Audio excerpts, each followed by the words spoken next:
Underwear's fine, but I mean, you want that cheek to cheek. You know what I'm saying? that's where your primary heat source is coming from. Those pheromones.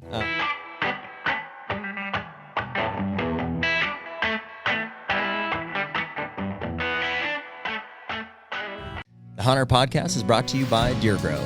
Man, it's almost food plot season, Jared, and Deer Grow is one of those products that has really changed the way that we plant food plots and the success we've seen from them. No doubt. I've been, trying to plant food plots my entire whitetail hunting career, which is a little shorter than yours, but the minute that I started, or that I realized that I could get Deer Grow back into some of these remote plots where I couldn't get lime or fertilizer, especially in the 50-pound bag, format. So everything was changed. I could get into these spots moving forward with a backpack sprayer, and that's since escalated to these 40 or 60 gallon sprayers, and we're doing upwards of 5 to 10 acre food plots just with Deer Grow and having phenomenal success. Yeah, and I mean, with the price of fertilizer, lime, diesel, everything this year, I mean, what better way to get in there and grow a successful food plot at about a third of the cost?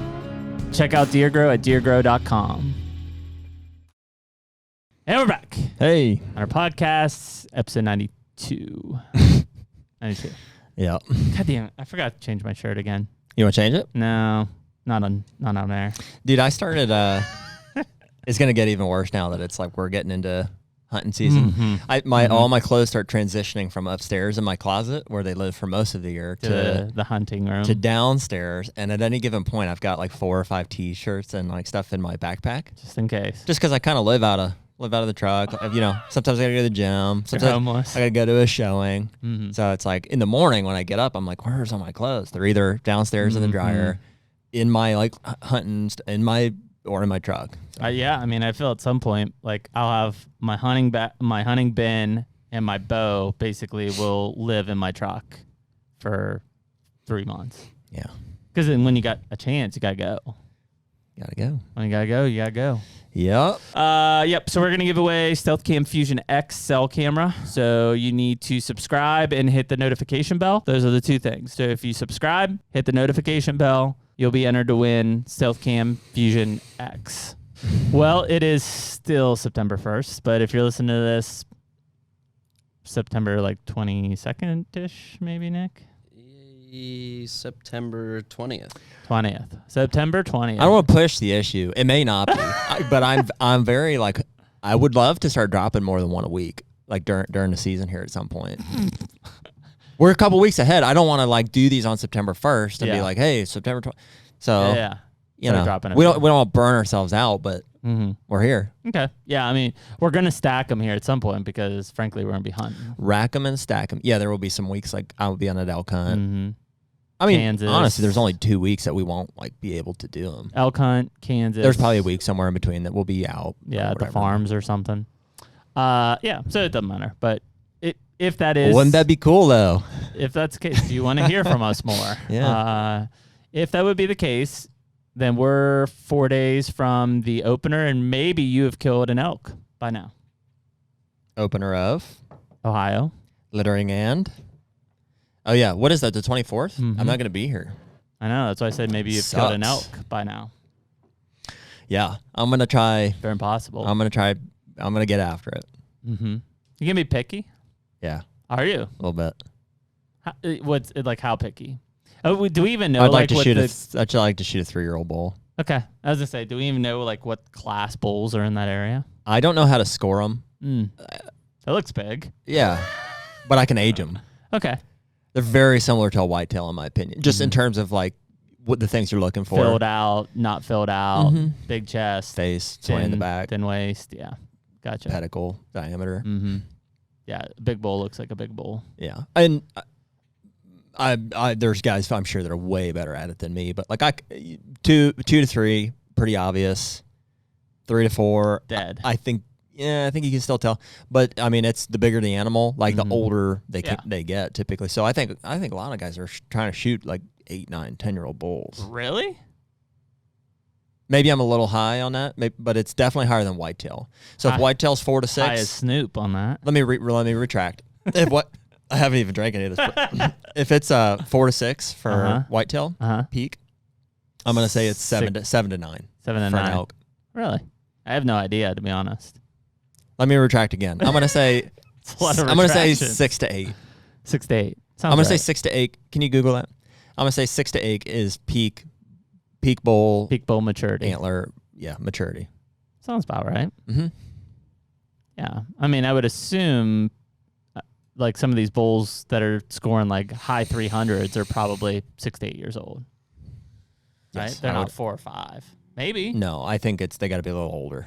Okay. I'm sure it's possible. I mean, just like whitetails. I mean, there's outliers, but Wow, that's nuts. And I guess it's I'm just, excited. I've been practicing. I didn't bring my calls with me today, but I assume it's bought just me a little tube. the pressure and stuff, that you just get older age classes because there's not as many hunters hunting them. cougars, bears Yeah. I mean, once they're adults. in Montana. Yeah, well, yeah, I know they're there, but I'm saying like once they're adult bulls, like I don't think they really have to worry about that A much. grizzly bear? I think I feel like Dude, a a grizzly bear will kill a full-grown moose. Yeah, but I feel like they want to kill like a calf. No. They want to kill. They want to wanna kill. a big bull elk. Yeah, dude, bears are crazy. Holy shit, that's crazy. 100%. I think. What do we know? It says 6 years from what I can tell. Okay. Okay, I'm gonna say 6 to 8. I think is. So you're honing in for a 3+. Yeah. Well, and that's only because, like we talked about, It's kind of our this mule morning- deer standards. Yeah, right. Gotta have a benchmark. Yes. And the last time I went elk hunting was 15 years ago. Mm-hmm. So So it's been a while. So, I mean, dude, for me, like a lot of this hunt is just kind of nostalgia of reliving the hunt. It was with my dad and some good Same friends. outfitter. Same outfitter.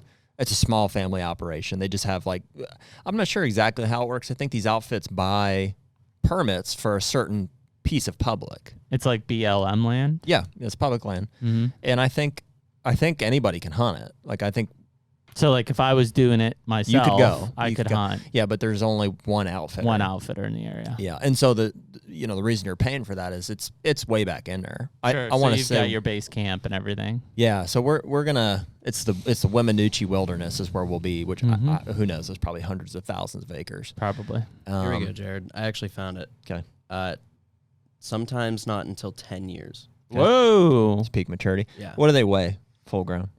It's gotta be like 1,500 pounds. I was gonna say 850. Oh really? Maybe it's a bull moose. I think it was 7 to 1,500. 850. I think a probably. bull moose is like 12 to 1,500. 1,500. 700 pounds. Yep, there you go. 7 to 8. A lot of meat. Mm-hmm. You come back with 200 or 300 pounds of meat. Can you put that all on your body at one time and carry it out? No, I could do 100. I gotta buy a chest freezer. By the way, what was I saying? Weminuche Wilderness, and so we're gonna drive out on the. I guess I'll keep the dates for whatever. We're gonna drive out and acclimate for a day or two, Mhm. just kind to of the altitude. yep, drink a bunch of water. It's a little higher up there, Mm-hmm. and ultimately at the trailhead we'll get on horses and horseback in. I think it's like 10 miles or so. Wow. So that's why if you were to go and do Sure. it yourself, it'd be really tough. It'd Like, be you'd be hoofing it. you could hike in there 10 miles, but you're gonna have to hike an elk out if you kill one. Yeah, that ain't easy. So horses are kind of your best friend there. So I was gonna say it's tough to get one out of there. so they'll have a wall tent set up for us, and it's a small group. I mean, it's just the 4 of us plus the outfit plus Mhm. a cook, Mm-hmm. and so it'll be pretty cool. Yeah, it'll be fun. Bring in Yeah. my fly rod, There you go. do some fly fishing. Catch a little cutty. Yeah. Kid cutty. Mm-hmm. That's nice. Yeah, it'll be, man, what a great time of year, though. September kicks it off. I mean, we're barely into this thing. But, I mean, every year we talk about it, like, it goes fast, and I don't know why, for whatever reason, at some point in October, Once it hits the lips. for some So point, good. during some point in October, during a podcast probably, we'll say, it's the first week, we got time. And then it's like Halloween. I think we know better. I mean, it's kind of like a relaxed, active stance, because it's like we know at any minute you gotta be ready. Yep. And that's determined by weather Weather fronts. primarily. Mhm. Yeah, it's an interesting, like it's just like you're constantly on standby. Yeah, you don't want to. You miss a couple opportunities, and you are in the end of October, and bow season's basically ate up by that point. in Pennsylvania, I guess. Yeah. I can be a little more relaxed in Ohio because it doesn't end. Doesn't end. It's all the way through. Yep. Yeah, that sucks. Which I man. will this year. And like in Kentucky, it's like Pennsylvania in that gun season comes in second week of November, so bow is out. It comes back in, but you got gun season for 14 days or whatever in between. So yeah, I mean it eats up fast, if you kind of sleep on it, but it'll be it only takes one or two good weather fronts in October to make a bunch of big deer fall. You want to keep talking about my elk hunt? Sure, let's go ahead. A lot of people have asked us to do your gear and stuff. I don't know. I thought it'd be cool. I didn't bring anything with me. Yeah. In my mind, I've just been running through this mental checklist of, Okay. We've added some new gear to the list. And so we bought all that new Sitka stuff. Mm-hmm. Is it the Optifade? Yeah. The early season? Yeah, Optifade. Yeah. So I bought a set of that, and I bought some base layers. I've got my old base layers. I have How cold's it get there? I think it gets real cold at night, 20s, 30s. So Under Armour base layer stuff? Freezing, yeah. Yeah. Okay, so here's a little tip for you too. I may have said Just this on the tip. podcast before about sleeping naked in the sleeping bag. Yes. This is a legitimate what are you laughing at? Nick was like, I wonder why you asked me to share a sleeping bag with you. Yeah, it's a doubler. No, you know what? That's where I learned It's it. always so uncomfortable when we're stuck in a little camper and he gets up to pee in the middle of the night. I can't open my eyes. I usually sleep with underwear on in that case. Underwear's fine, but I mean, you want that cheek to cheek. You know what I'm saying? that's where your primary heat source is coming from. Those pheromones. What is that? That Family Guy? He's feel the heat coming up in that. Straight friction, body frictions causing the heat. So it was actually on the elk hunt 15 years ago, where it was the guy that taught me that. I was freezing. So wait, he was in the sleeping bag naked with you? No, I was complaining. I wasn't complaining. I was cold. And so I was waking up. I'm like, dude, I'm freezing. How are you guys staying warm? And I think everybody else was cold too. Everybody else we're bundling up everything you have. I mean, think about it's a wall tent. There's no insulation. It's 30 degrees. Yeah. In the tent, and so we're bundling up with base layers and our heavy hunting jackets. It's let's gotta stay warm. Mm-hmm. And the outfitter's like, no, dude. He's like, you're doing it all wrong. He's like, your body generates heat, and you're preventing any of that from happening by wearing all those clothes. Yeah. He's like, you need to sleep in as few clothes as possible, and what little base layers you want to put on next, just keep them in the base of your sleeping bag. And so that way you can put them on before you get out. Yeah, and they have the heat, from your, and dude, night and day. Night and I was toasty warm. Interesting. Yeah. It's weird. You wouldn't think about that, but and I tell it to people all the time, and they give me a weird look, before we take my clothes off. Haven't you seen Twilight? They do that all the time. He's always warm. Yeah. So in a sleeping bag, you want to sleep with, it's obviously got to be a good sleeping bag that holds heat in. You want to sleep with as few clothes as possible, and that'll generate as much heat as possible. Mm-hmm. To your point, no homo, but skin to skin is no joke. If you're really cold. No joke. Yeah, huddling for warmth, but. What was that movie, Without a Paddle or whatever? With, Seth Green Brokeback Mountain. No. I think that's what you're thinking of. That's why. Yeah. I completely took that base out of context. Yeah. Sure you don't want some bourbon? They were just trying to stay warm. Right. You're right. Yeah, what did you think? Fucking weirdo. Okay. So yeah. What sleeping bag do you have? A special I've had sleeping the same bag? sleeping bag since summer camp as an elementary school kid. It's a nice sleeping bag. I don't know. It's not one of the cheap ones with the fleece inside. It's pretty nice, but it's old. Mm-hmm. It's old, and so yeah. And in a camp full of guys, you don't want your freaking worm crawling out somewhere. I'll sleep with underwear on probably. Yeah, that makes sense. Mental image for everybody. Yes. So, anyways, so sleeping bag covered. Sleeping bag's covered. You're layering. Apparel's covered. Yep. Yep. So I'm gonna bring. What boots? I bought a new pair of Keens. Oh, the old Keens. Yeah, just hiking boots, mid ankle. Waterproof? Yes, waterproof. I actually bought some beeswax, waterproofing stuff the other day. Yeah, because dude, that's got to be the most miserable if your boots get wet. 100%. So I'm bringing 2 pair of boots. I have another pair of Keens that I've been rocking for a while. I'm gonna waterproof them both. Mm-hmm. I actually bought a new pair of, working up the body now. I bought a new pair of Gaiters. Yep, we talked about that. That man, struggled there for a while. Limited selection. Well, so people typically wear Gaiters simply to keep snow and rain from going into the boot. Mm-hmm. That's the main purpose. that's the point. You and I to have it so that we can bust brush, or protect ourselves from rattlesnakes. Snakes. And these aren't snake gaiters that I bought, but yeah. So I think the most popular or prominent brand is Outdoor Research. Yep, OR. And so they make a nice pair. At the end of the day, like it seems like they're all kind of the same. Yep. Like OR might have just a little bit of material difference. I tried a couple different pairs. I actually ended up sending back to I sent Sika's back, frankly. Yep. They were just loud. Mm-hmm. And these Outdoor Research ones are better, but they're not. I mean, they're definitely not dead silent. Man, there's one. You wouldn't want to stalk a mule deer wearing those. The ones things. that I had for our Dakota hunts, I still have them. I don't even know who they were. They were generic. They were the best I've had. Those were the zipper ones in the back. They were super easy and they were quiet. Those aren't the same ones I was wearing, right? No, yours were canvas. Those are, and I love those. I think those are great. Mm-hmm. They're just a pain in the butt to put on. They didn't have you had to zip tie them to your feet. Yeah, it was weird. They worked, but yeah, it was like a 2-man job getting them on though. Yeah.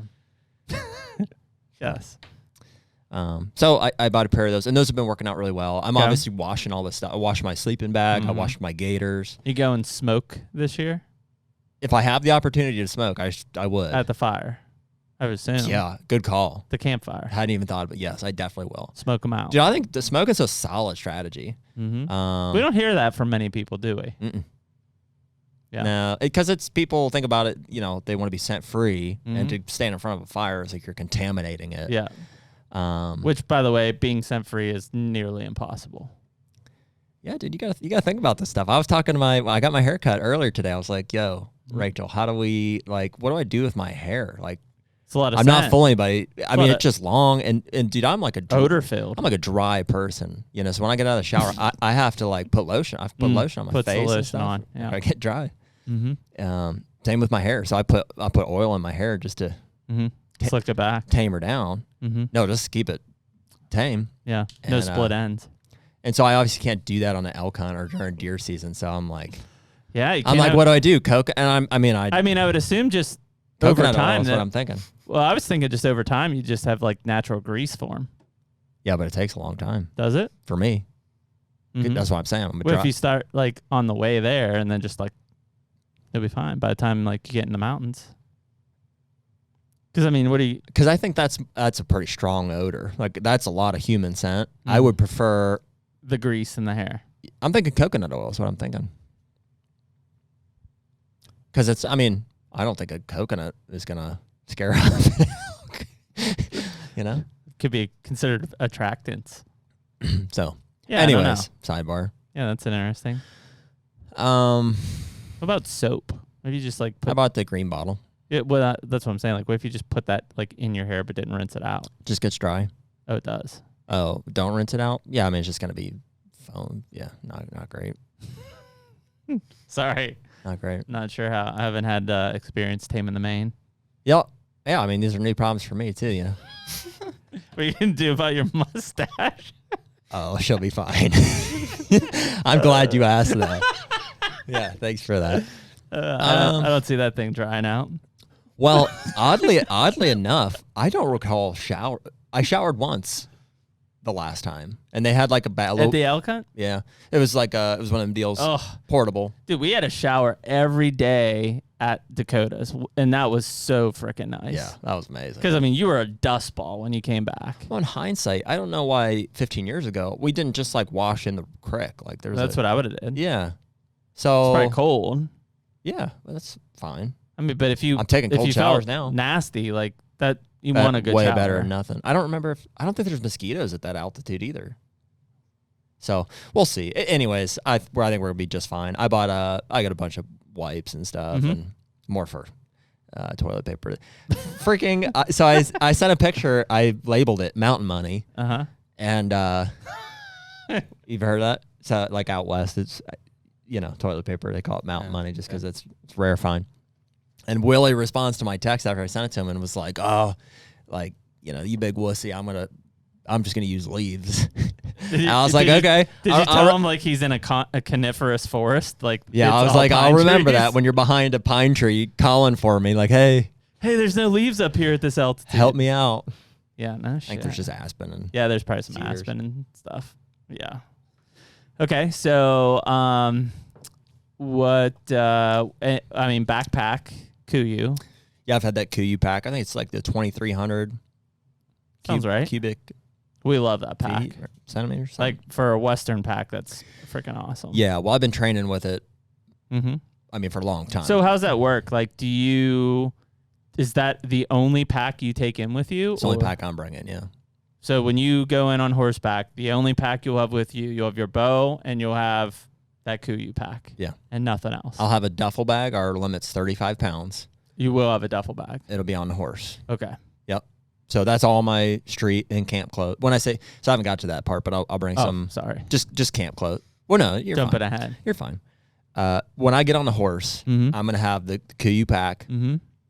probably with, I don't know exactly, like probably with All your hunting clothes and everything in? I don't know about all of them. Definitely not all of them. I mean, 35 pounds. I haven't got that far yet. Okay. I haven't got that far yet. But I'm gonna have my Kuyu pack with definitely like my day stuff, some snacks. Mm-hmm. I have a bladder for like Water. for water. I brought a bunch of Do you have like a liquid IVs. filtration system? How they do that? I think Like the life they're straw? supplying water Oh, they are. somehow. So they I probably purify think it it's a there spring. out of the creek. I think it's a spring. They probably purify it there. I don't know if they might boil it, Really? but I think it's a spring. I remember there's a spring right there. Okay. Yeah, we'll have water somehow. Hate to have Giardia when you're up in the mountains. Then there'd be a lot of mountain money out there. Sure. I brought a lot. I brought a lot. I've learned, and do you know what? I've come to actually crave, like, I mean, wet wipes are way better than just straight up TP. Yeah, for sure. Yeah. If you want a clean cut. Clean hiney. Mm-hmm. Yeah, man. I've come to appreciate those. Nobody wants skid marks. Mountain Recently Dookies. just switched too. Living You've with switched my over to exclusively wet. wipes. Straight dude wipes. What do you Yeah. do with them? Well, so I live with like my grandparents and they're old and they use them. So I was curious one day and I was like, I might have to try these. Okay, so many questions. He's like, actually, I'm wearing diapers and it's so much better. I never have to get up and go anywhere. My grandpa let me borrow some of his diapers. These are great. You just piss yourself. So you're using wet Interesting. wipes exclusively? Can you flush those things? No, They you make definitely cannot. They make flushable. No, they don't. Swear to God. It says flushable, but you're gonna. Clog the system. Yeah, your grandma's gonna have a I big don't sewage know. bill. It's Won't gonna be on you, Won't be brother. for me. Pap, the toilet's clogged again. Damn it. Oh boy. I do highly recommend though. Yeah, yeah, And the That's best. clean. yeah. Well, they got like aloe lotion on them. There is a little aloe on them. Yeah, Mm-hmm. yeah. That's nice. So I got some of that. Yeah. Obviously, public warning here. Like, if you go out hunting at any time and you do not have TP in your pack, you're in trouble. Yeah, you should have some TP.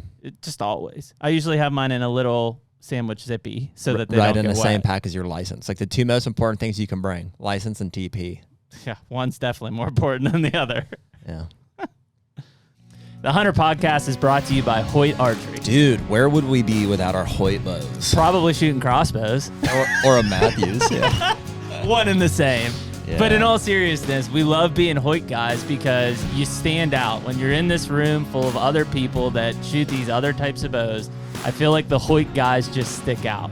Dude, it's just a legit bow. I mean, especially that carbon riser, man. I mean, I know that they've got several other aluminum lines as well, but for me, I'm shooting that RX5 in the carbon model. They've since come out with the RX7, and I can't tell you how much I love being a Hoyt guy amongst a sea full of Matthews guys. So we're out there, I think, proving them wrong, shooting 80 pounds and killing stuff. Hey, man, if you want to get serious, get Hoyt.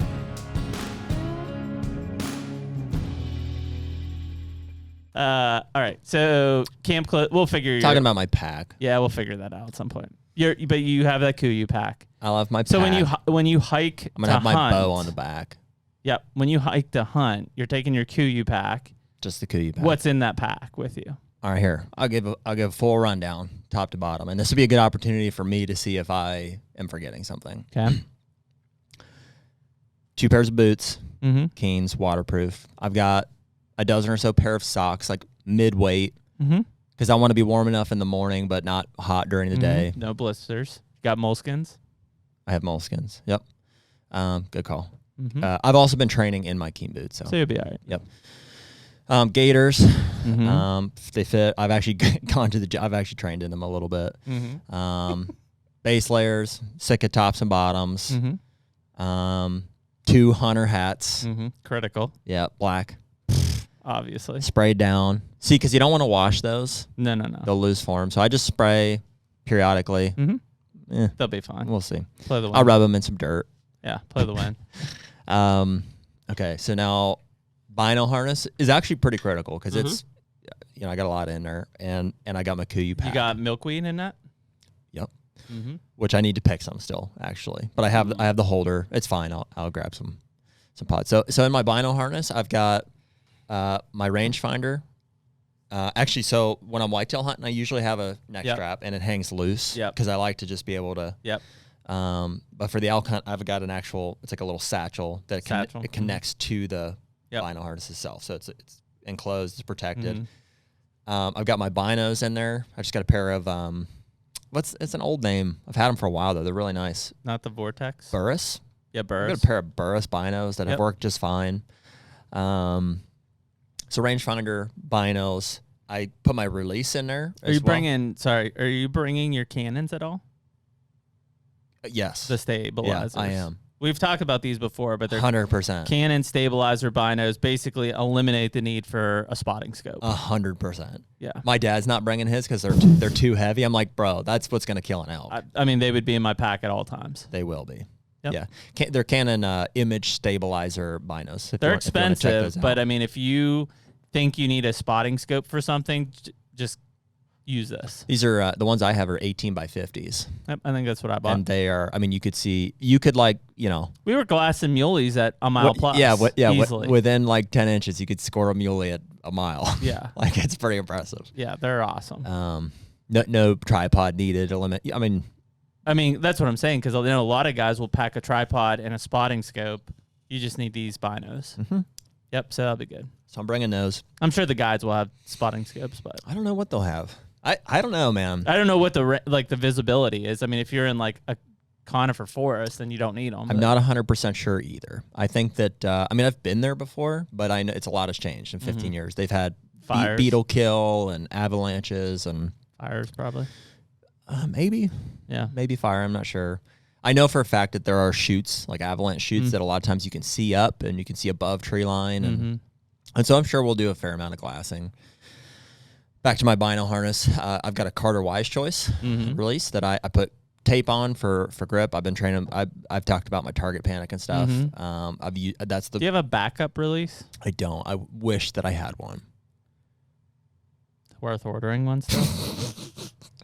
Probably.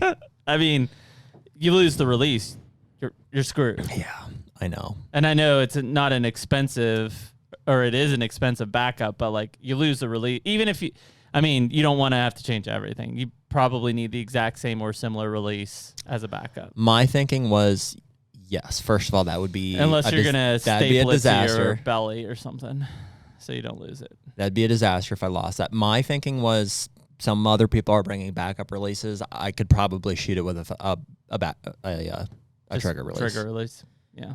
Worst case scenario. You still have your like Wise guy or whatever? No, I gave it to Corey. Okay. Yeah, well, you saying it right now might push me to buy it. I mean, just to have some sort of backup release. It'd be mission critical if you lost it as a bull's approaching to not have a backup to be able to pull it off. 100%. Okay. I'll think about it. Think about a backup. I mean, it's important enough that it's on the outfitters. Like, hey, you should bring this list, backup release, just because I know it's happened. Sure. Okay. I got the Wise Choice, or I got the that's what it is. Carter Wise Choice. Is it? Not you're thinking of the Spot Hog. I was thinking Wise guy. Spot Hog Wise guy. Yeah, that's what I was thinking. Yeah, I have the Wise Choice. Okay. From Carter. Because I shoot Wise guy. Mm-hmm. And then, like you said, milkweed. So I've got a little. Critical. I don't know who else sells them other than like Ozonics. That's who I got mine from. Yeah, so I buy their little they're like $6, which is ridiculous. Little plastic container. It's like a little coin purse, basically. Coin purse for milkweed. Yep, and go and pick it. So instead of powder, I'll pick the milkweed. Thermals. Dude, also critical dude, these but this vinyl harness is like really nice. It's big to have stuff on your chest. Chapstick. Oof. Often forgotten. I have a couple sticks of Burt's Bees in there. Mm-hmm. Depending on, because I don't know altitude, I like to usually put bug spray in there. I have a little like pen with bug spray. Interesting. I have glass cleaner, like Yep. little wipes. Yep, those are good. That's the main stuff up front. Oh, I'll put my calls in there too. My reed calls. License License will go in my pack somewhere. Okay. Probably. I don't know how big it is. It's just a little fold up deal. Okay. Yeah, folds up. So yeah, your reed calls will go in there. Yep. I bought a tube as well. So that's a kazoo that you're thinking of. Oh, sorry. Yeah. But that is what my tube sounds like. So I'm working on it. It's funny. I mean, somebody that knows how to elk call is listening to this will get a kick out of it. But I mean, it's not hard to make a locator bugle sound. It's when you get into communication, like a where are you, like a here. Well, I mean, I that's am. what your guide's for, right? Yes, and so he even said like, hey, you're probably not going to need it. So there's a chance He's going to call. Yes, the only reason I have it and then I got it is in the event, in the chance that like we're getting down to the wire and he's like, hey, like neither dad or I have killed. He's like, I'm going to take your dad over to this wallow. You go over in this ridge and Okay. you So know. how many guides are there? 2. And there's 4 guys. Yeah. So it's like We're tag teaming. you are tag teaming. Yep. So Okay. dad or I will decide. Yeah. So like what we did in the Dakotas. Switch Exactly. off and on. Yep. Cool. And I'll probably tell dad to shoot first. Okay, that makes more sense. So we'll down to the wire and it's like, dude, I'm not waiting. Like I'm gonna go off on my own for a little bit here. Yep. Okay. Yep. And I think they'll be willing to let us do that. Like we've got somewhat of a relationship Sure. with these guys, and Just don't get lost or mauled by a bear. we're capable. I don't think there's bears. There's not grizzlies where we're going. There's black bears, but Oh, fuck. Who cares then? there's definitely black bears. Nobody gives a shit about that. Punch Punch him in the face. I have a bow and arrow. I can defend myself. Got a kazoo. Yeah, I have a tube. Okay, so to the pack. Mhm. The pack is to TBD, I suppose, because it's still full of 100 pounds that I take to the gym. Mhm. I've been rucking with. So you just don't know what you're gonna put in. Food in your bladder. For sure, food. I bought another bladder from, I can't remember the I company. mean, we've learned from Dakota experience that having Critical. not enough liquid is miserable. Yeah. So, Even though it's heavy, like that is a mission critical is have enough water. and we'll see how that's shaping up. I may even bring 2 Nalgene's with me as well. Did they advise to bring like any kind of life straw to hit the springs and No. stuff? It's not that kind of a deal. Okay. There's access to water Okay. at camp, Okay. and we'll come back to camp every day. Okay. Yeah, I mean, I would have multiple Nalgene's in a bladder just so when you're up in there. In case that bladder breaks, is what I was thinking. Ugh. That'd be worst case. Yeah, dude. At least have 2 Nalgene's. Like I was in Ohio the other day and I mistakenly only took this when I was hiking up drank through your there. pea Nalgene? I was like down to like 8 ounces and I still had like 2 miles to go and I'm like, shit. Yeah. And Oh, it's dude, I need miserable. to grab, if I can I grab that Yeti from you next Thursday? Mhm. Yeah, I'm taking it this weekend, but you can have it next week. Perfect. Mm-hmm. So yeah, water. I've got, a Will bladder. they carry that Yeti in? No, it'll say at the trailhead. Oh, okay. But if we kill one, they will horseback it out. One of the guys Okay. overnight will ride it yeah, out. that's fine. You can have it. Yeah, like you said, food. I'm definitely going to bring snacks. I'm expecting to lose weight, probably 5 or 10 pounds. Just because, I mean, there's no way that they're feeding us 7,000 or 8,000 calories a day. Unless you kill an elk and you just eat that the entire time. Yeah. Which is The possible. plan is I'm going to try to catch as many fish as possible. But I mean, I'm there to kill an elk. So Mhm. whatever happens. I mean, if I lose 15 Didn't pounds, but I kill a Weston giant like kill elk, like a grouse or something? I don't know. Probably. Survival. Shot a grouse. I've got a butt pad. Just Excuse a nice me? little fold up butt pad for Oh. for glassing. Mm. Just a little foam deal. That's pretty nice. So your cheeks don't hit the rocks. Yeah, exactly. Gotcha. I would suppose layers. Like if we leave camp in the morning, like on horseback, and it's 40 degrees. Well, that's why I asked about the base layer because, like, obviously we're both big fans of layering, like base layers, right outer layers. Like, at some point, you're gonna be like you don't want to have. Yeah, right. Like, you're for sure gonna shed layers, so they'll end up in the pack. yeah, you're gonna take your base layers off and probably put your Sitka back on. I would assume, Because like I don't know. that's what'll get hot. Like you can easily take your jacket off Sure. and just wear a base, but like this Very is, possible. Yeah, very possible. It's just like normal white. Like when we hunt in Kansas, like dude, by the time I get into the stand, like I'm toasty with those layers. Yeah. Yeah, so we'll get a feel for... I mean, I assume you'll be hunting a t-shirt some days if it's warm. For sure.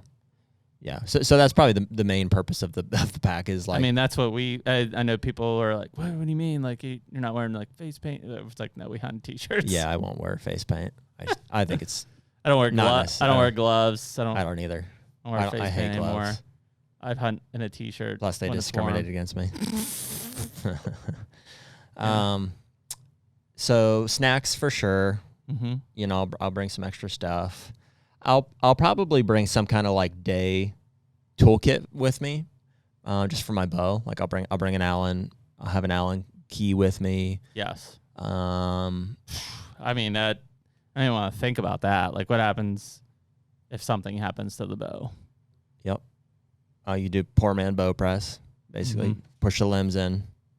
Mm-hmm. Yeah, I had to do it before. Last time I went on this hunt, my peep sight fell out, Oh my god! and we had to like draw it, put sticks in the cams, Holy balls! so the string was loose, so we could put it back in there. Wow. Then draw it again, and then walk it down. I was with my old Matthews adrenaline. Killed an elk the next day. That'll make some people nervous. Yeah. So I don't know. Yeah, as far as what's going in the pack, like, you know, there's probably some other odds and ends. Headlamp, knives, you know, butchering stuff. So I've got my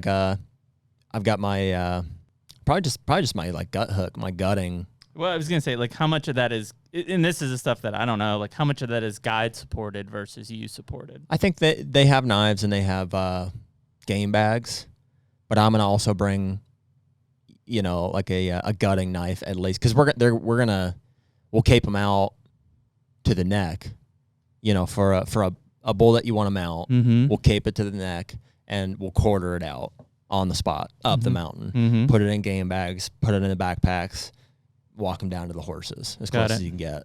Cool. And then trying to think in terms of like I'll have other little stuff with me. I mean, there's just little stuff you pick Little up over the trinkets years. and Yeah, things that we just I'll have have. like a little sewing kit with me, probably a little medical pack. Mm-hmm. I'll bring some extra liquid IV with me. Mm-hmm. But you know, overall, fairly light. Especially, I've been training with 100 pounds on my back every time I get. Yeah, on I mean, step. I was thinking, I mean, it's not going to be, even though, yeah, it's not going to be that much different than when we were doing mule deer hunts. No, not that different. The binos would be probably the heaviest thing in there. Which we had anyway. You know, the one thing I'm not sure of is whether I should bring a poncho kit or not. Like you know. Could be worth it. Yeah. I mean, most of that Sitka stuff's DWR, but I've never worn it. I don't know how waterproof it is. I mean, I just don't know how much. I mean, it would be nice. In fact, do you have that kit that we bought when we went to Kansas still? Mm-hmm. That's what I would just take. Mm-hmm. Try to roll it up as tight as possible. That frog tog. Yeah. Throw it in there. Yeah. Even if it's like a wet day at camp, like Yeah. you might want to just throw that on Yeah. versus your hunting clothes. Speaking of camp, I got to pick up some Crocs, which my wife is not happy about. Really? She's an anti-Crocker. Oh, yeah? Yeah. Hard. No shit. So just for the camp life?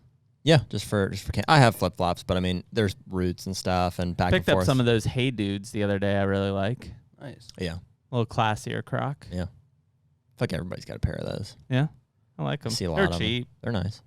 Mm-hmm. To summarize it? That's most of like the in the field stuff, I Mhm. think. You don't have So- to bring any cooking stuff. Nope, no cooking stuff. For camp, I'll just bring like some street clothes, Mhm. like you know, Hoodie. Crocs, toiletries, Mm-hmm. loofah. Mm-hmm. Gotta have a loofah. Mm-hmm. Yeah, I mean it's. I mean that is, you know, I know we've probably ditched a little bit on the whitetail outfitting side, but from a Western side, like the outfitter is very, very convenient. Sure. I mean it would be very difficult to do this without an outfitter. For sure. I mean, there's other spots, Sure. you know, where you can glass from the truck and kind of thing, but in terms of going in deep and you know and enjoying it. Yeah, I mean, you want to be, I mean, dude, after a full day of Western hunting, you come back to camp, you're tired. Like, I mean, even when we were in the Dakotas, like one of the last things we really want to do is frickin' cook. Yeah, well, and dude, this and is eat at like this 10 a 10 p.m. good opportunity for like us to me to humble myself. Is like, well, on the whitetail stuff, we're very independent. Like we're able to go out and find our own ground, and this is one of those scenarios where like I do want to kill a big elk. Like, don't get me wrong. Which is hard DIY. It's hard, but I'm also just very much looking forward to like the hunt and enjoying it with our guys. And so in the backcountry, in that sense, this a guy is going to allow us to like not have to worry about we don't have to be eating mountain house every night, or whatever. Just those less enjoyable aspects of a DIY hunt. Yeah. Pours down rain. You guys can sit in a big wall tent that's already set up. And and believe me, it's not like when I shoot an elk, I'll be like, okay, guide, go get it. Like, Not at all. You know what I mean? They're just there to like lighten the load of the less enjoyable parts of the DIY. Makes sense. Yeah, I mean, and they're friends, so it'd be nice to have them along too. Well, yeah, and it again, I think. And the horses are the biggest part, frankly. I mean, if you're listening to this and you've got like 1 or 2 weeks a year period to whitetail hunt, and it has to be like vacation, and you want to kill a big whitetail, you may want to consider an outfitter. So that like your 1 week vacation is very enjoyable, and your chances at getting a shot at a big whitetail are really good. It's a little bit different than the West in that, as long as you've got your property set up or you've got access, you can get on a big buck yourself. But, when you start talking about the convenience aspect of things and the enjoyable aspect of things, especially if you're going with people, an outfitter makes a lot of sense in those cases if you can afford it, because they aren't cheap either. Yeah, I mean, full disclosure, I think this hunt was a couple grand. Yeah. I think the tag for it's over the counter. Actually, where we're going, for some reason, it's like it is a drawing, but they always have extra tags. Okay. So it's like a very high chance you're going to get drawn. So we drew. So you had to put in for a drawing. I also put in for a mule deer point. So I got that for the future. So you can't shoot, because I think we talked about this at some point. I don't know. I haven't really looked into it. Like it's not a deer and elk tag. No. It's just an elk tag. I don't think so. I think it's a combo antlerless tag. You're going to see some stud muleys probably. For sure. Some scouting for future years. Yeah, there you go. So that was always my thing. If I was going to go an outfit out there, I'd love to go with a elk and deer tag so that like literally I'm loaded to the gills on a hunt. Sure. Well, and so in terms of this outfitter, like not like I feel like we need to justify it, but it's just man, it would be so hard to go and pull off this same hunt from across the country. It's like, at dude, least it's going with to take gratification. It's going to take us 26 hours or something like that to drive out there. Then set up a base camp after going 10 miles. Hike a base camp in 10 miles, kill 4 elk, and hike them all out. No. It just it's not feasible for us anyways. I mean, I don't know. Like I'm sure people do it, and I mean, kudos to you. Like, yeah. That's a tough haul. And it's a bow hunt too. I mean, dude, even for 1 or 2 of us to kill elk would be, even with these accommodations, would be quite a feat. Do they give you like the odds? Yeah, an odds. No, but last time we went, we had a 6 for 6 opportunity. Holy cow! 5 of 6 success. Wow. Legal bulls. So I mean, I shot a small bull. It, in hindsight, was I don't know, a 1 or 2 year old. Sure. It was a 4x4. Mm-hmm. It's probably a 2-year-old. Yeah, if I had to guess. But yeah, but I assume most 1-year-old bulls are spikes or like forks. Yeah, I think so. And so at the time, it was like there's no. And it was like first day. Yeah. Well, I was up first to shoot. So Dad and I went off with Rusty. Yep. And I was up first to shoot, and like first light, first approach, we're like walking up this, towards these elk, and I'm up first to shoot. Dad's like behind me, Rusty's right next to me, and we're walking, and he's like, I think they're coming. I was like, okay. And he's like, I can't. My dad seems to think I was at full draw. I don't remember being at full draw, but I remember looking up, and like 10 feet in front of me, this bull elk's like standing right there staring at us, like just facing us. I'm like, where did the thing come from? Yeah, it's a huge animal. It's a huge animal. we had just basically a stare down. And he eventually wheeled around, and I saw my dad come to full draw, and he shot him. Yeah, he ran. Your dad did? Yeah, he wheeled around. Right over your shoulder. No, he was gone. He was gone out of my line of sight. He ran down the hill towards Dad, and I guess he stopped. Wow. I think Rusty called, meow. And sounds right. And Dad smoked him, which is awesome. So what did he shoot? Another, 4x4? Yeah, another 4x4, 2 or 3 year old bull. Okay. A little bit bigger than the one I ended up shooting. Yeah. That's awesome. Yeah. Yep. So just like that, boom, bull down. First day. Yep. And then he was pretty close to the horse. So if I recall, we didn't pack him very far. It was an easy job. Next day, we went back out. And for some reason, I think there was more with us. I think Willie was with us too. So did you, like when he shot that in the morning, do you basically spend the rest of the day getting out? Yeah. Okay. And then done deal. Okay. And then they packed him out next day or whatever to the truck. And you have sat phones on this thing? Yeah, he's got a sat phone, mm-hmm. 1 or 2, but essentially no communication, no content, no cell service, obviously, which I'm pretty looking forward to. Yeah, no doubt. Your wife nervous so about, but looking forward to. Yeah. Next day, kind of same thing. Yeah, rode out of camp, saw bulls up. How above. far do you? So you're already 10 miles in. For base camp, how far? I don't recall. Like maybe a mile. So you're riding a mile or 2 from base camp deeper in. Yeah, and some people are walking out of camp. Okay. It just depends where you're going, I think. But you're essentially in elk. Camps set up in them. Yep. Okay. And so yeah, I mean, however it happened, like I don't know, dude. It kind of was like it just happened. Like we're like, hey, there's elk at the top of this here. We worked up it. Took us a while to climb up. Once we got in there they were, like, running around. And they're small bulls. Sure. So it's not like they're all satelliting. Yeah. And so, I was just ready. Rusty's like, hey, in case, So one thing that's interesting about elk as opposed to deer is they can't see that it's like the breakup is more important than actually being hidden. So instead of like with a whitetail, you want to be behind something. With an elk, you want to be in front of it. Yeah, so if there's a big pine tree, you just kneel down in front of it, and they can't just, see you. Blend into it. They're like, look at this tree. What the hell? And so yeah, this little 2-year-old bull just ran right down in front of me. And what was the coolest was Rusty was standing right next to me, and like 2 or 3 of the guys were right here, like we were climbing a mountain all together. And it was like everybody just ducked down, and I was like 15 or 16 at the time, and this bull ran right down in front of me, like 10 yards, and I just boom. Double lunged them right there, ran down and off. It's a nice thing too. They're big animals. You got a big target. Huge target. Yeah. So smoked them, and I was shooting like I think we were shooting slick tricks probably at the time. And I mean, yeah.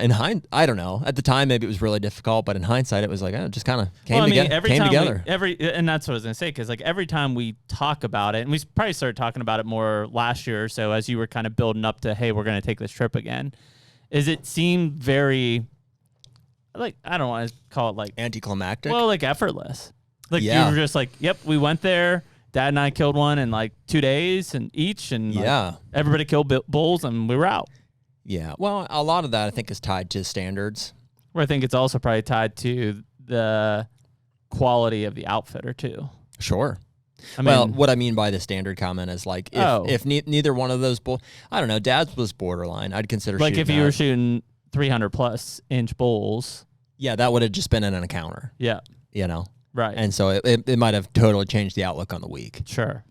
Well, and that's why I asked you about expectations, because like, unlike whitetails, like if you were saying, oh, I'm going whitetail hunting in southeast Kansas, we're like, well, cool, man, you should probably hold out. There's some giants down there. Right. Like, even if you're talking about New Mexico for bulls, like I'd be like, okay, like giants in New Mexico. I don't know what that area is like. I think it's tougher to have that mindset around elk. Sure. Because they're a nomadic animal. I mean, I'm sure there's some 300+ bulls in those herds. Right. Well, I guess what I mean is you don't hear nearly as frequently, even the diehard elk guys being like, this is so-and-so. I've watched them for 3 years. It does happen. Yeah, but very rare. It's more rare because they're nomadic animals. I think some of them, depends on where you're at. I think you see that with muleys. Like, Cody Robbins, who's up in whatever, Alberta or Saskatchewan, like I feel like he's watching these muleys year to year and he's killing giants. Like if you're in the high country, these deer move so much. maybe you're like, yeah, that's that same one from last year if you're spending time in that area. But I also think you're just like, yeah, there's a 170 muley. Yeah. And I could be wrong. Oh, guys, sorry if I'm wrong about that. But deer just, they have home range. They do move, but typically they're, Yeah, they're not moving. they're easier to migrating at least. Yeah. Yeah. So, I don't know. My tentative goal is I'd like to shoot a 3-year-old or older bull. Sure. If it gets, you think you can, like, that same kind of atmosphere happens, nice, I don't know, good 4x4 comes like running in, bugling and stuff. You're good with just like, the encounter pass. Yeah. Yeah. Oh yeah. Like, is the outfitter good with that? I mean, I'm paying him, so. Well, I don't know. Like again, unfamiliar with the elk side. From a whitetail side, if an outfitter puts you on, I don't know, 130 class deer, and like that's what he expects you to shoot, and you pass them, like they get frustrated. Yeah, no, I've talked to him already. Okay, that's what I was gonna ask. And I told him, I was like, listen, dude, if that's not realistic, tell me, and I'll lower my standard. And his response was? Cool. Like, it's hard to know until we get up there what's in that what herd. we're gonna run into. Sure. So you may have to be flexible with your goals when you get there. Yeah. And I'm definitely open to that. I mean, honestly, I think it's a 5 or 6 day hunt, and so if we're getting down to day 4 or 5 and we've hunted really hard, haven't had any encounters with bulls, like they're silent, I'd shoot a cow. Yeah, I'm just depending on you for elk meat. Yeah, a lot of people are. I've made a lot of promises. Stacked up at this point. I've made a lot of promises. Yeah. The HUNTR Podcast is brought to you by Stealth Cam. Dude, where would we be without our cell cams? I would definitely be divorced at this point. Yeah, I hear that. I mean, the fact is I spent more time checking cameras than I actually did hunting prior to cell cameras. Now, at least, my wife can enjoy me being in the comfort of my own home, buried in my phone, checking those pictures. Yeah, 100%. And dude, when it comes to trail cameras and definitely cell cameras, reliability is, I think, the number one thing that we're looking for. Stealth Cam just has a long reputation of reliable cameras, and ultimately that is the most important thing to us. They have to work. In terms of reliability, there's not a better camera on the market than Stealth Cam, whether you're talking about the Fusion X, the Reactor, or the DS4K Transmit. And most of them are under $200. Stealthcam.com. Check them out.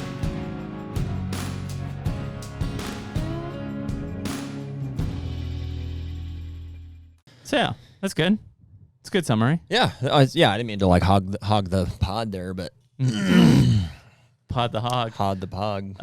Well, yeah, I mean, this is dropping as you're in Colorado, which is what will be cool. People listening to this right now, like we're laying this out mainly because if you're listening to this in that 20th, 24th time frame, like Jared is in Colorado, we won't really know what the hell's happening, but you'll be there hunting. I should be able to make a call, like on a sat phone. If I kill one, I'll try to call you. Well, and frankly, we've had some requests recently for like talking about, I don't know, more of our hunts. Like a couple people have been going back to some of those early ones that we were talking about, like, fuzzy wuzzy, like deer specific hunts. So we may get into that, especially if we start doing more than one a week. Yeah, we'll probably. I'm all about it. One of our nothing better than reliving killing a giant buck. Well, I think one of our podcasts is going to be, probably guest oriented. The other one will probably be like, what the hell are we experiencing this week from a hunting side? And so this is kind of the first of that as a tee up, and then I would assume soon after this we're going to have you recap the hunt. Yeah. Dude, it's just hard to relay. I mean, a podcast is probably the best format for it, short of like filming it in a high quality production. Yeah, sorry to disappoint all you guys. We're not filming hunts. Yeah. Well, it's hard to get across like the feeling of excitement. Sure. And it's like, it sounds cheesy or like giddy, but like, dude, I'm so excited because like the whole year, I mean, dude, we just slave and work ourselves to the bone. And it's like, we're grateful for the opportunities that we have. And like, you got to pay for stuff ultimately. But like, what an amazing opportunity that for a week to get to put all that aside, leave my cell phone like in the pocket with no service, and to go out and, chase elk for a week. Like, I'm pretty freaking jacked. And listen, I mean, I think that's where like, I want to be clear with people because, we've gotten, I think some people listen to our podcast and they peg us as elitist or whatever it might be. Like, well, they think we do this for a living. Dude, Jared and I are we're each working 3+ jobs. Yeah. right? Like every day we are. And that doesn't include the podcast. Right. Not including the podcast. We're working 3+ jobs a day. Like, so if you're listening to this and rolling your eyes because you're a blue collar worker, 8 to 12, like, or 8 to 12 hours a day, like I give you credit, but seriously, like we're working 3+ jobs a day each. And most of them are our own businesses, like, 100%. In the sense of like a blue collar, like, no, we're not. I'm not working like an equipment operator job. I'm not like, working an 8 to 5 shift. There either. are harder physical jobs that I'm working for sure. But dude, that's why after hours I do everything possible to push my body to the limit. That's why I'm going to the gym right after this. Well, most of the time after hours, like we're doing real estate or something. Oh, dude. I mean, combined. I mean, I guess I don't know. Hours per week. I don't think we have to justify it to anybody, but dude, we work freaking hard. I bet we work 70+ hours a week. Oh yeah, easily. Yeah, and I mean, dude, my wife works 65 hours a week scheduled. Yeah, and it's not something to take lightly in that. But and I just came back from a vacation with my wife. I'm taking the kids and her down to Universal. Kids are doing like Harry Potter World in October, but like. I work really hard so that I can do these things that I want to enjoy. Like when we want to go do a hunt or if I want to have a farm, like that's why I'm working hard, is to then be able to enjoy those things. I don't want to work hard 365 because then what good is money if you don't have time to do anything? That's stupid. And there are people that do that. There are people that work to the bone all year long and literally do nothing. Like why are you working so hard if you're not going to do anything? Right. Doesn't make any sense. Yeah, you gotta, keep things in perspective. Well, and dude, you have to. It will show you how important it is to you because, like, even if I couldn't afford this elk hunt, I would be elk hunting, or I would be whatever. We'd be DIY. I would do mule deer hunting. Yeah, I would find a way to be doing what I love. Well, I mean, when we do our DIY hunt in North Dakota, tags, like everything that we do, it probably cost us $1,800. Yeah, gas is the main thing. Driving out there and the rental of the trailer probably cost us $1,800. Yeah, and that was for 4 of us. Yeah. 2 of us hunting, 2 camera guys. $1,800. I mean, I'm not saying that's cheap, but it's very doable. And listen, if you're saying, well, that's so much money, grind harder. I'm sorry, like I don't really have a better answer for you. Well, and dude, honestly, it's so infrequent. Like, and I don't know. People have other responsibilities. I understand. Like, kids, obviously, sure. Life changer. Marriage. Not everybody. I don't know. I will say that still doesn't matter. Like, life is too short. Like, if all you're doing right now is listening to this and thinking, man, I can't do any of that. I work all the time. If you're working all the time and you can't do that stuff, you need to find a new job. Well, and dude, you got to think about it like. You should think about everything this way, but not just in terms of like, oh, well, I have this thing at the end of the week or this, or I can't do it because of this. Like, you have to almost think about it in terms of number of seasons. And, we're young. We only have so many seasons. So, but who knows? I mean, people, nobody knows how many days we've got or whatever, but assuming you live a long life, if you and I die at 80, we've got 50. I got 40 more seasons. 50 more seasons left. Mm-hmm. And it sounds like a lot, but goes fast. And you sure as shit aren't doing the things you're doing now as you are in 70 and 80 year olds. 100%. Yeah, man. And you gotta make these seasons count. And listen, at the end of the day, if anything, and this is why I think we kind of have, fun at this podcast, is like, dude, just be happy. Like if you're listening to this stuff and you're miserable because work is miserable or whatever, like just, I don't know, write us. Like, ask how you can change your life, because nobody should be listening to this thing and saying, man, we're going into September and all I do is work and I'm never going to get to hunt. It's like, dude, let's figure out how to change your life, because if you're a hunter and you're not happy from October 1 to November 30th, something's wrong. Yeah. You're not, priorities are wrong. There's phases of life too. Sure, there always are tough times. I understand. There may be a couple seasons where you're like, hey, I just, Well, I mean, my kids are just getting to the age where like they're more independent. Back me up 4 years ago, and like, I couldn't do nearly this stuff. Like, it was hard for me to get out and do I was stuff. dragging you out. I know. It was just because life was just consuming at this point. Yeah. And even this weekend, like going and take the kids to Kentucky. Like, I'm not hunting this weekend. The kids are hunting this weekend. Sure. I haven't even picked up my bow. Sure. Well, and you're still hunting. I mean, that's... Yeah, but they're the ones who are shooting. Yeah. So, I mean, that's the way my priority is right now. Yeah. You know? But, yeah, I mean... Well, but you know, case in point, though, life will pass you by. Like, if it's October 15th, you know, whatever, and you don't set your priorities up, I mean, life will take advantage of you. People will take advantage of you. You know, it goes by, and all of a sudden, it's November 30th, you're eating Thanksgiving turkey or whatever, and you're like, I didn't even get out this year. Dude, and we talked about it numerous times, just because we are busy with work all the time, is like, you got to slow down and make yourself go out and do some of this stuff, because if you don't, you're going to be miserable. Yeah. You're going to be exhausted and you're going to be miserable. And there is a line too. I mean, I think what it comes down to is you have to like prioritize your ability to do that stuff. Mm-hmm. You have to look at it and say, this is the only chance. And you have to be, I mean, almost a little selfish when you do that. But, you know, you also have to make sure that your baseline requirements are getting met. Like, you don't want to, whatever, I always come back to the marriage. Lose a marriage over it, lose a job over it. Like, there's a lot of opportunities out there to make life better, though. And so, you know, if you're not happy with what you're doing now, like, just, you know, consider some other stuff. Maybe it doesn't work out, but like, don't live many years of unhappiness. Like, that's not fun. Yeah. Nobody wants to do that. Nobody wants to see you do that. Mm-hmm. You know, so I'm not saying that like an elk hunt to the backcountry is going to change that, but it might. That those 10 days in the backcountry may be amazing. Dude, they're come back refreshed. I don't know. I'm not sure exactly how this ties in, but like it's a goal of mine, like at least 1 year of my life to spend like September 1st, if not a little earlier, through like the entire fall, season? Like just hunting. I'm just not gonna work. It might not be till I retire. I know. I think about it all the time. time. But there will be a year in my life where I just spend the entire fall in the woods. Well, listen, that's the other thing too. Like, fortunately, all of us probably here are hunters and stuff. But like, if you don't have hobbies, like, I don't know. I think that's why people die when they retire, because they don't have anything to do. Like, dude, the first day I retire, I'm gonna be hunting and fishing my ass off. Mm-hmm. I also don't want to retire when I'm 80. So. Sure.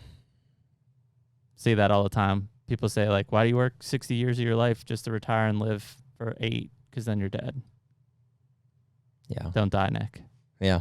I don't know. I mean, dude, the timeline is ever changing, and life happens. Things will set you back and stuff. But like, have goals. You know, strive for them. Like, whether it's hunting or not. I mean, do that. Just be happy. Yeah, be happy. I mean, be passionate about something. Well, and that's what you know. We're like giddy about it, but like today we're filming this on September 1st. Like, it's September, and dude, we wait all year for like the next 3 months, basically. September, October, November. There's not much better than it. December is still even borderline good. It's hard to describe. I mean, I can't think of anything else. It's just I'm just like, it's bursting out of me. Like when you get to the end of September, like I'm just like, yeah, it's here. I'm just here. Finally. I'm just happy that it's here. It's like the cold, everything about it. Yes. Okay. Well, we'll end you with that note. I'm gonna end you. Come on, I got seasons left in We'll me. end you.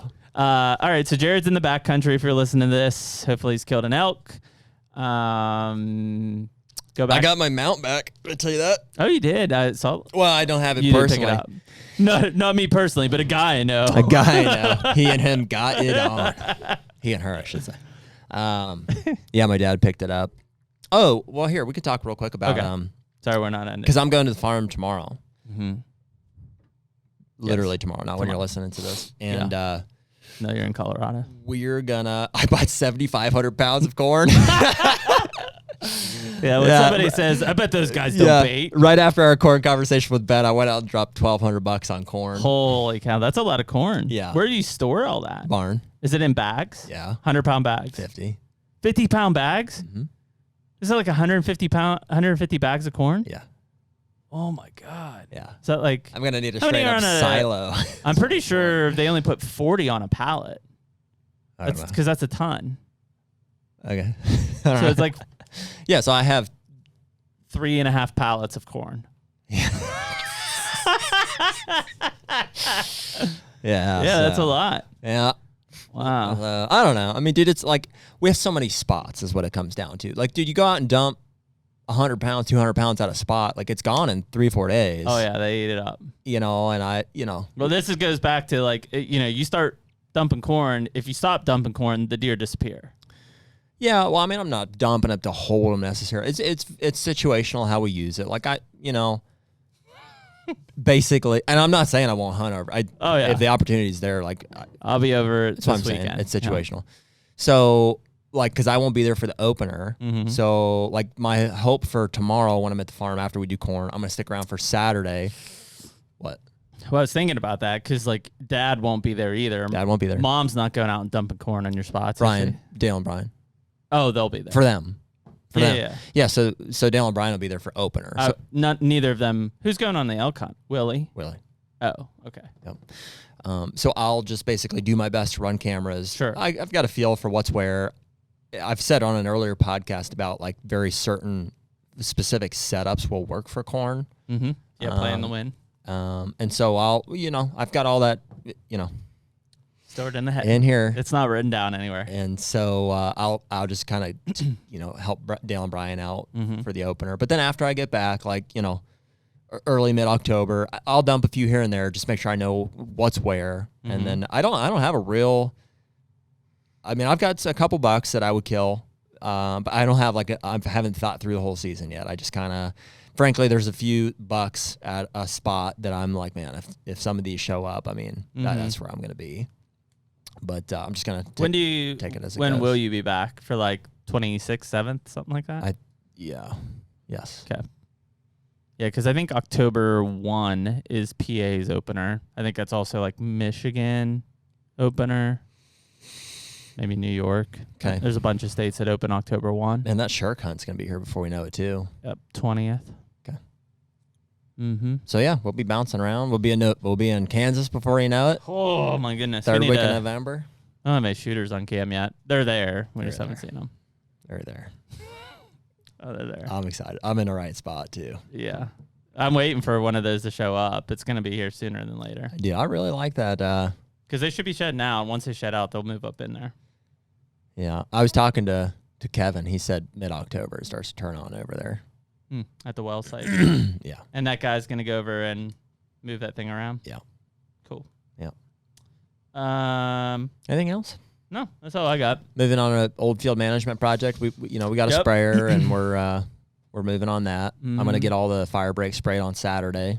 Yeah, I mean, all our food plots are done. Well, you're going to put some oats over top, and I think I will do that in Kentucky as well this weekend. Top dress some oats. But other than that, I mean, my food plots look good. They're growing. I got to move a couple blinds around, which I haven't done yet. Hang a few stands. Those are my last pieces, but I'm ready for the season. I've got a lot of confidence coming off of last year. Like not cocky, but like I just feel I feel a smidge of arrogance. Not arrogance, even just a relaxed approach to like it's gonna happen. Like something's gonna show up. That does make I'm gonna make a move. It does make. I mean, I don't doubt it, but it does make me a little nervous in that like you're putting a bunch of eggs in the like mid-November-ish basket. I'm not.